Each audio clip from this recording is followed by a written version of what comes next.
Putting God first can be difficult. What can we learn from the Pharisees, who refused to put God first? Pharisees and teachers of the law were among the most respected people in Israel in the early 1st century. Most could recite the Torah by heart and tried to follow each of its precepts with extreme precision, giving them a sense of safety and pride. Actually, they were almost perfect. Almost. But there was a new preacher around, maybe a prophet, and he took the law to a whole new level. It went from something difficult to follow to something impossible to follow. He said, for instance, that God expects us to exceed that pattern of the Pharisees. Have you heard exceed? The Pharisees were believed to be the perfect law keepers. But the preacher taught that we become like God when, in addition to doing what is right, which is external obedience, we also love to do what is right, which is internal obedience. And to be perfect, we still need to love and show mercy toward those who do not deserve it or do not perform like us. Even if you are a sinner, you may sometimes choose to do what is right, even though you don't like it.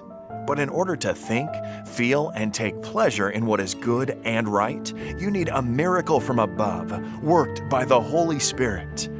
And this was exactly what that preacher came to offer. On one occasion, he addressed the Pharisees directly. "Woe to you, scribes and Pharisees, hypocrites! For you pay tithe of mint and anise and cumin, and have neglected the weightier matters of the law, justice and mercy and faith. These you ought to have done, without leaving the others undone." The Pharisees would go to the extreme of counting how many new leaves of mint grew in their garden, and would take the 10th leaf to the temple. Now, Jesus was clear: continue counting the leaves of mint, but seek justice, mercy, and faith. So, it isn't surprising that the Pharisees were the main force behind killing Jesus.